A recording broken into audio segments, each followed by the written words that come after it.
How is everybody today? I want to start off by wishing you all a happy Halloween and thought we'd do something fun today for Halloween and tie a Halloween themed fly. So in the vise, you can see we do have a hook already. This is the Ahrex SA280 in a size 4. And what we're going to be tying today is a version of the Heisenberg. The Heisenberg is a very famous streamer pattern by an amazing fly tyer, Nick Blanco. But that one is usually tied like all white. You've seen probably versions in a baby rainbow version and then different bait fish from there. But today, of course, we are going to give this the biz and make a Halloween treat for some coho or chum when the water is off color. And so you can imagine it's going to have a lot of black in it, right? Great. But we're also going to throw some orange in there. Again, just keeping in mind tying a Halloween themed fly. So for the thread, I've just got some 6/0 black. And now we're going to get into a tail. I've got some black Marabou, nothing crazy, nothing real extreme here. This is yet another one of those flies that I think a lot of people kind of look at as a bit daunting, maybe, as a new tyer and all that. So let's try to dispel some of that difficulty and show you that you can tie this. So I'm going almost 1.5, just shy of 2 hook lengths here, because this is going to have a shank coming off the front. It's going to be articulated. So we're going to need a little bit more than a shank length for this trailer, right? And so again, just shy of 2 hook lengths there. And let's get this tied in. And this is going to be tied in a jig orientation. So it's going to be upside down, hook point up when we're all finished. So keep that in mind as we go. Not real big as far as where we're putting anything on this trailer for now, but it's always good if you have that in mind. All right, so at this point, we're just going to wrap down those trimmed butts and leave ourselves a nice even underbody. All right, so a couple different variations out there on this fly. I'm going to show you what makes me happy. Keep in mind, this might not be what makes you happy. I understand, but by all means, the steps are there, and tie what gets you going, what gets you excited to go fish, and you're going to fish better and you're going to fish more often. That's the key. So I've got some Krystal flash here. I've got some hot orange and I've got some black mixed 3 and 3. And again, this is me taking some liberties, if you will, because the regular recipe or pattern, of course, is just 2 pieces of flash per side. And by all means, it would work. However, not exactly what we're going for today. So I'm just going to turn this slightly, make sure I'm not throwing that flash over real crazy. And there we go. So now we've got some orange and black flash on both sides. Go ahead and pull all of it back at the same time and give a little trim here, but be careful you don't nick any of those Marabou fibers. There we go. I like it already. All right, so now the body for each section is a wash, rinse, repeat kind of deal. And so today we are going to use, for our Schlappen, we have 1 black, 1 orange. I've got them stacked and trimmed out on the tips so that we tie them in together. And they're trimmed in a way so that the fibers are the same length when we start wrapping here as well. That's the key. And don't always think that just because you line the tips up that the fibers are the same width or length coming off, right? Check that fiber all the way down, or that feather, because a lot of times those fibers are not going to be the same length at the same starting point. Just a little heads up there. That one little fiber is going to drive me absolutely bonkers, so let me get rid of it. All right, so we've got our Schlappen tied in. Now it's time for some chenille. And for the chenille today, I'm using some Cactus chenille in black. Just going to expose a very small piece of that cord in the center and catch it. And when I'm doing that, it is to avoid bulking up the underbody in an extreme fashion. We don't need that. All right, a lot going on in this fly, but again, just slow down, take your time. None of it's crazy. You've done all of these things before, just maybe not in this sequence of steps. So keep in mind, it's all doable. None of this is tough. It's just pay attention, and when in doubt, slow it down. All right, so I've got a nice full, almost 1 eye width or length of open shank there behind the hook eye, and that's exactly what I am looking for. So let's trim that chenille out nice and cleanly, and any of these little bits and pieces here, you can get in there with your scissor and really clean that up. But keep in mind, this is all going to be connected to a shank.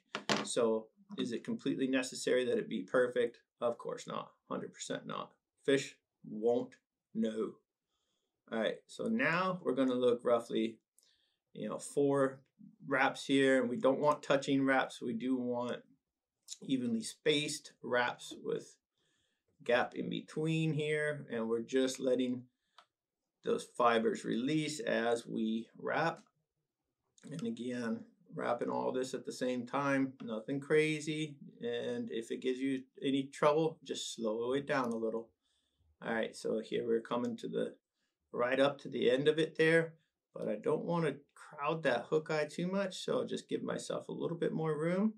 And where you prop those fibers up, you can see I'm going to slick that thread in. It's going to fall right in between. And now I can bring all those fibers back, get some nice clean thread wraps there in the front, and trim out both of my Schlappen feathers like so. So these few fibers here, I'm not going to let them bug me too much. I am going to get in with my comb and make sure these first few wraps, any of those fibers are not trapped.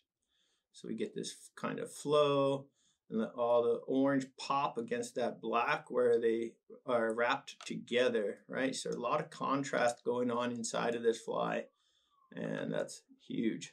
All right, clean that up just a touch, and now we're going to come in with some legs. And again, this is where the OG pattern, I think, calls for 1 leg per side.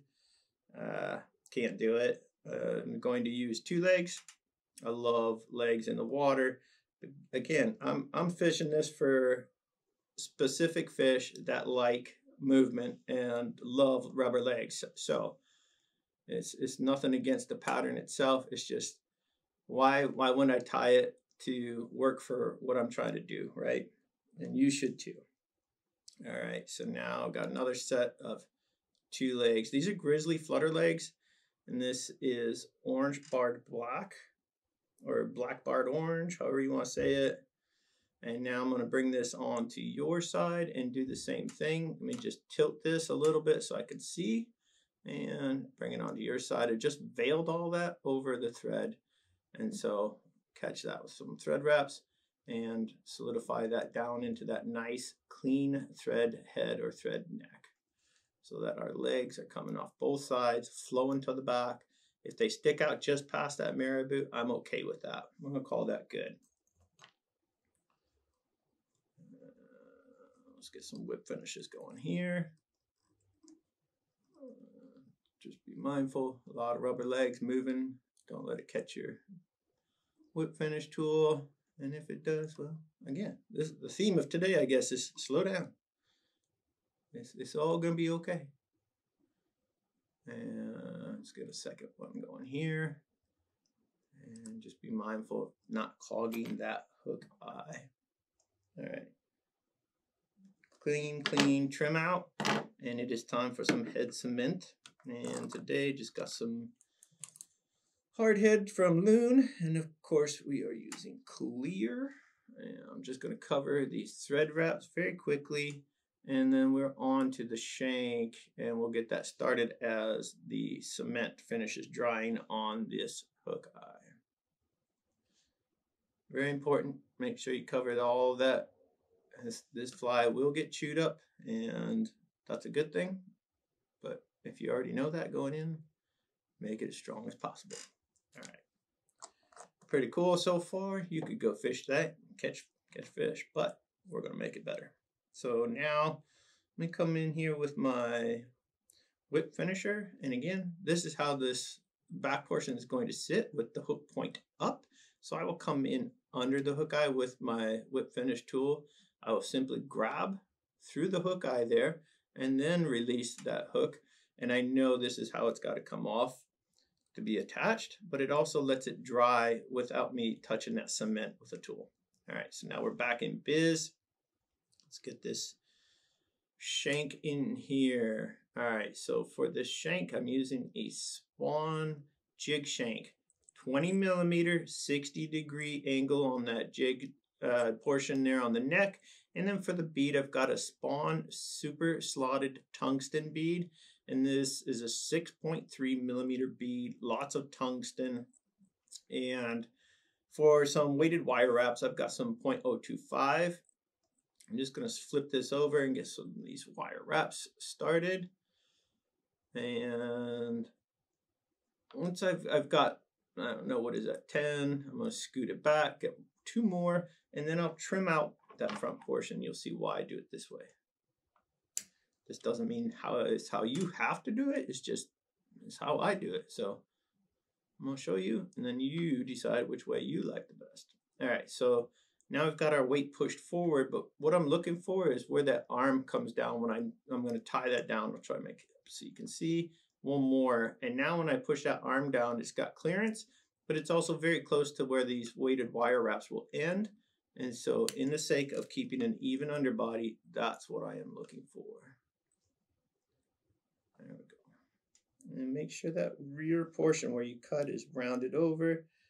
Otherwise, a lot of people like that helicopter method and all that good stuff. All right, so there's our jig shank. And we are ready to get some thread wraps here. And just going to get that thread started. As you notice, I'm going underneath the arm for now. Let me trim out that tag. And now when I'm coming up over this, I can use my off tying hand or my left hand to just simply press down and push a little and help get that arm down where it needs to be. And now it ties down much easier, much less stress on that thread, less chance of it breaking, all that good stuff. Using some angle wraps to start on those weighted wire wraps. And we're just going to solidify this entire shank so that nothing's moving unless we tell it to. All right, feeling pretty good about that. All right, so now we've got to connect that hook.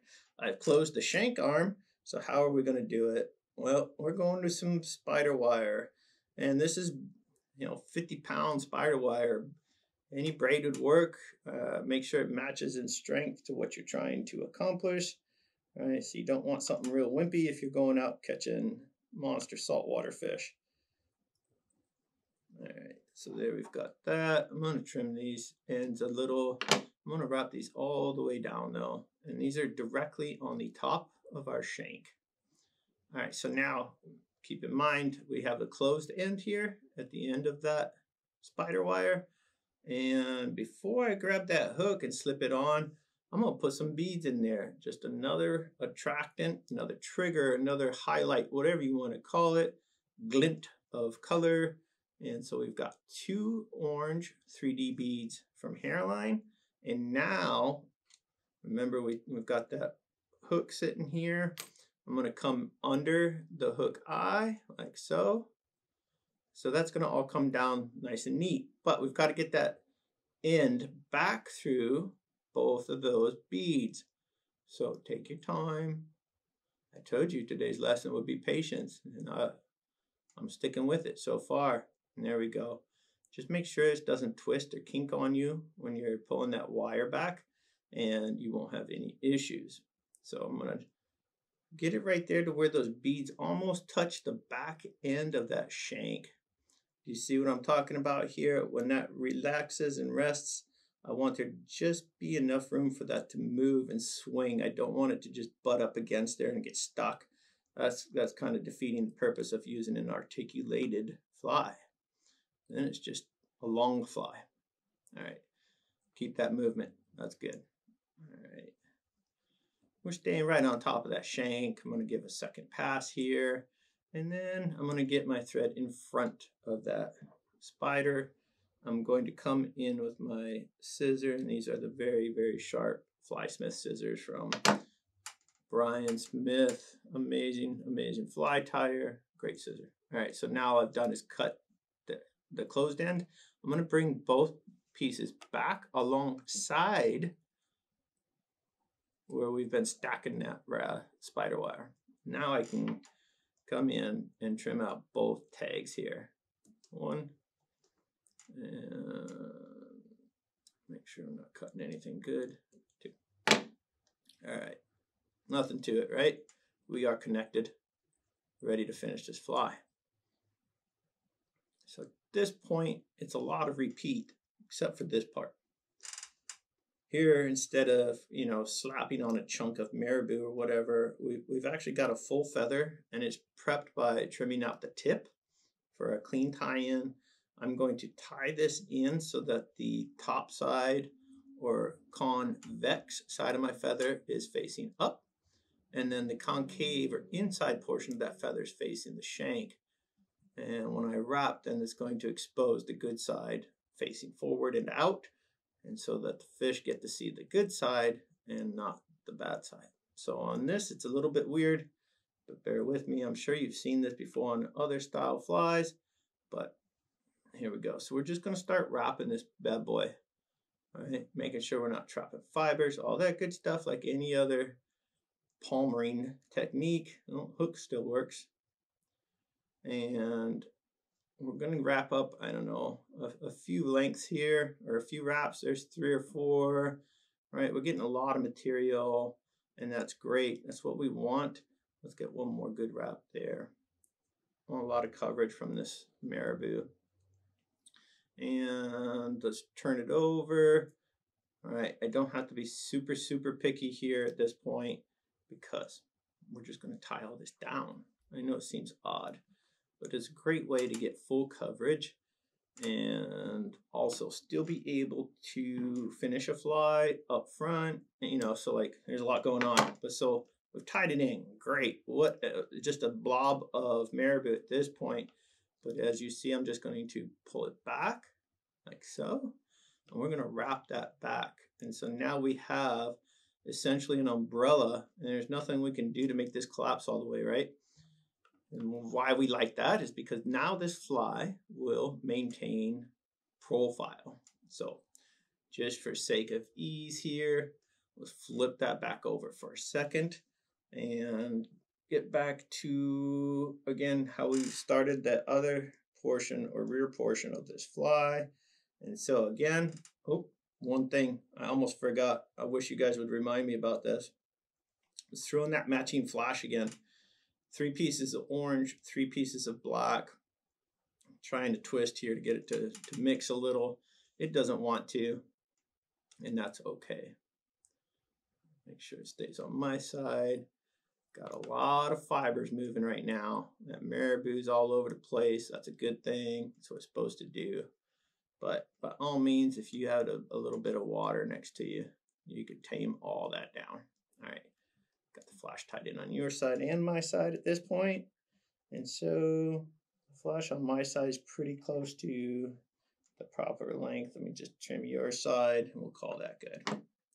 All right, so now let's come in with our Schlappen once again in orange and black stacked on top of each other. Tie them in same time. Make sure this is clean. And there we go.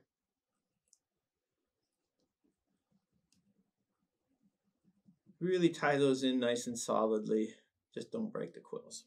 All right, so now we'll come in with our Cactus Chenille, once again, size medium and black. And get that tied in.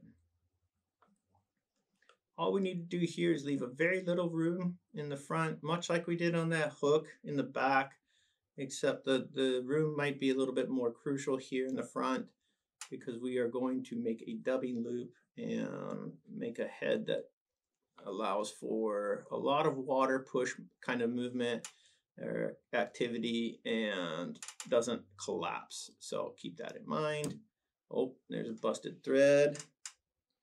Let's see if we can't fix this without losing our place here. Busted thread, what can you do? It's gonna happen to you. And as much as I'd like to think, just turn the camera off, turn it back on. Well, I'm not a fan. I think this is a real scenario. You guys break thread at home. I break thread when I'm tying at home. It's just part of it. It happens. It's not the best thing. Definitely not the most fun thing. All right, so I broke it right in here where we're trying to tie off that chenille. There we go. And there's our busted piece to prove it. So just keep track of that. Make sure you get a good start on your thread. And let's get some of that out of the way. Cut out our chenille and keep track of these busted portions here of thread. I've got half a wrap of chenille. There we go. I just want that trimmed out. I don't want those stiff little fibers there right at the bead. Forgive me. There we go. All right. Finished tying that little bit down, and now we're ready for our Schlappen feathers. And same thing as last time. Not touching, just want some spaced wraps, except for keep this in mind. It's not a lot of room up here, so the wraps might be a little tighter to each other, but you also might not get as many. So if it's 4 wraps, it's 4 wraps. Great. It's still going to do its job, namely showing up underneath our veiled head here, or our, looped head that we're going to do. So 9 times out of 10, you will see this fly tied with dumbbell eyes. And a lot of times that's great. There's a time and place for dumbbell eyes. Where we fish out here, dumbbell eyes don't stand a chance. They get knocked off. If we go out to the jetty for any reason, there's, you're just donating stuff at that point. Dumbbell eyes just don't survive. Where we're fishing anyway. Where you fish, again, might be a whole different deal. But for the most part, I just don't use them. I do use them if I'm tying for somebody who's going to a specific location, but that's very rare. So now I'm going to tie back onto these feathers ever so slightly, as you can see. And I'm going to get myself just a nice, cute little thread loop built. And solidify this loop 3 times around. And now I've got a knot so that that thing can't creep anywhere on me. All right, and open this all the way. So now for the loop, I've got Ice Dub in Wicked Black. I've got a pretty good chunk, to be honest. I'm going to say this is probably 2.5 inches worth. Seems like a lot, but I've got it picked out. This particular pack of Ice Dub was outrageously long fibered, way too long for me to use. And so what I did was just go in and I didn't cut it, but I ripped it in half, little chunks at a time, until I had enough to fill this loop the right amount. So again, when you're dealing with this stuff, you're not always going to get the same exact pack that you got the last time, right? There's differences sometimes in the dyeing, in the shape, in the length, all that good stuff. So you got to be able to adapt. If you can't, you need to take a couple deep breaths and it'll still be okay. But if you can just take it with a grain of salt, this stuff is much easier to work with and deal with. You won't be as frustrated. And again, time flies. It's supposed to be fun. So do our best to keep it that way. All right, really going to work these fibers out with my brush here. I don't want a thick core at the base of this. I want those fibers to be able to release freely. And the reason being, it's a very small space that we're going to encounter here, and yet I want it very full for that water pushing capability. All right, see how we did. Still going to be pretty dense, but let's go for it. There we go. It's looking pretty Halloween-esque. And I don't want to crowd that at all. So right there is going to be about it. I'll finish it on this side. And I'm going to really work at separating those fibers out a little bit. There we go. This will be a mess just for a couple seconds here. I'm going to tie down that loop. And 3 ought to do it. I'm going to pop my tool out of there. keeping tension on my thread, now coming in and really start to, oh, there's that thread again, folks. I knew it was coming too. That is operator error. I knew it was coming. Alright, I got greedy on that head. Hope you guys enjoy that. I know I did. Alright, so here's my busted port, and come in and grab it. If you can grab it, you're still in business. So, no harm, no foul. Alright, at this point, that loop needs to come out. And a couple more just solidifying wraps there. And now I can come back in with my brush one more time. And work some of these fibers out.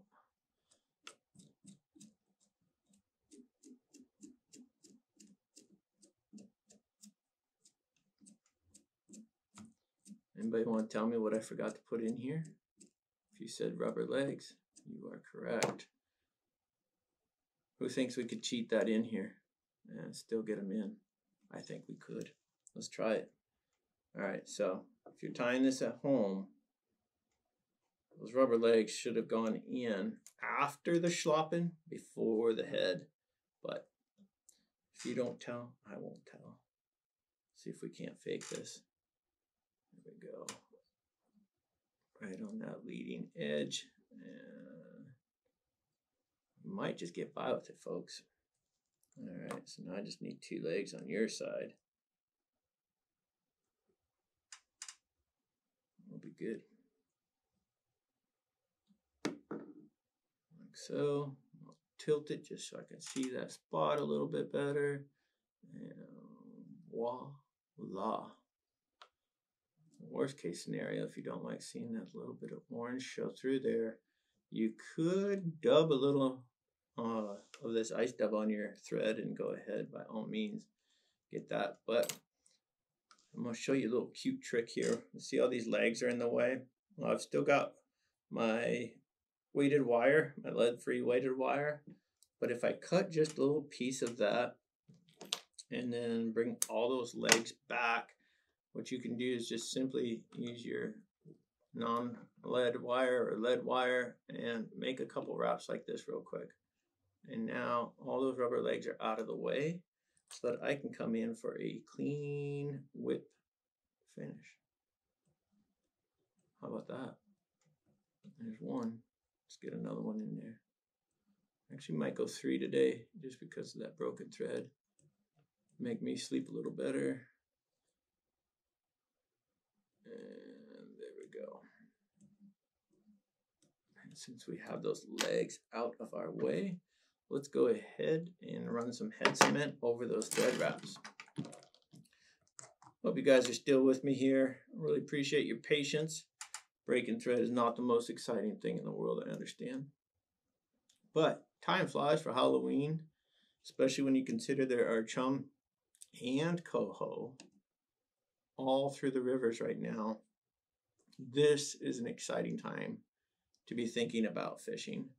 And for those of you who live in the areas where there's a trout season and it's over and there's nothing else to do, well, then be excited for tying season. And I will do my best, and so will Josh, to make sure there are plenty of videos for you guys to watch so that you don't have any issues of boredom or any else. And we want to keep you creative and get you really excited to tie some bugs. So there we have it. Let me get rid of this wire. We will see how this guy looks. There we go. That's a lot of buggy goodness going on right there. So we've got, again, the Heisenberg, albeit with some variation.